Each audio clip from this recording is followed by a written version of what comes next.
સાવરકુંડલાના જેજાદ ગામે નજીક આવેલા નાના ઈશ્વરિયા ગામના યુવાન પર સિંહણે કર્યો છે હુમલો। બપોરના સમયે માલઢોર ચરાવતી વખતે સિંહણનો હુમલો કેડના ભાગે અને પગના ભાગે યુવાને કર્યો છે ગંભીર ઈજાગ્રસ્ત ઓમગીરી ઈશ્વરગીરી ગોસ્વામી ઉંમર વર્ષ 20ને પ્રથમ વંડા ત્યારબાદ સાવરકુંડલા અને વધુ સારવાર માટે અમરેલી સિવિલ હોસ્પિટલમાં ખસેડવામાં આવ્યો છે। ઈજાગ્રસ્ત યુવાનની હાલત ખતરાથી બહાર છે। અવારનવાર થઈ રહ્યા છે જંગલી પ્રાણીઓના હુમલાથી વન વિભાગની કામગીરી પર ઉઠ્યા છે સવાલો। જે કે સિંહ ગુજરાતી સાથે જૈનિક સુચિત્રા અમરેલી।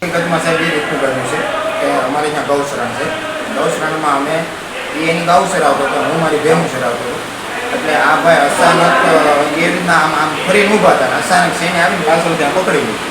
આ ભાઈ રેડી મેળે નાખવા, હું દોડીને આવ્યો એટલે શેણ એની માથે ઊભી, મેં આકલા ઉપલી કરીને શેણને ભગાડી અને ભાઈને બસાવ્યો, ભાઈનો જીવ બસાવ્યો। પહેલાં ક્યાં લઈ ગયા હતા?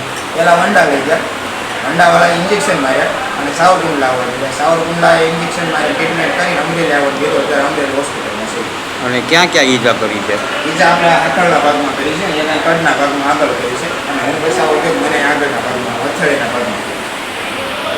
અને નામ શું આખું? એનું નામ ઓમગીરી ઈશ્વરગીરી ગોસ્વામી, ગામ?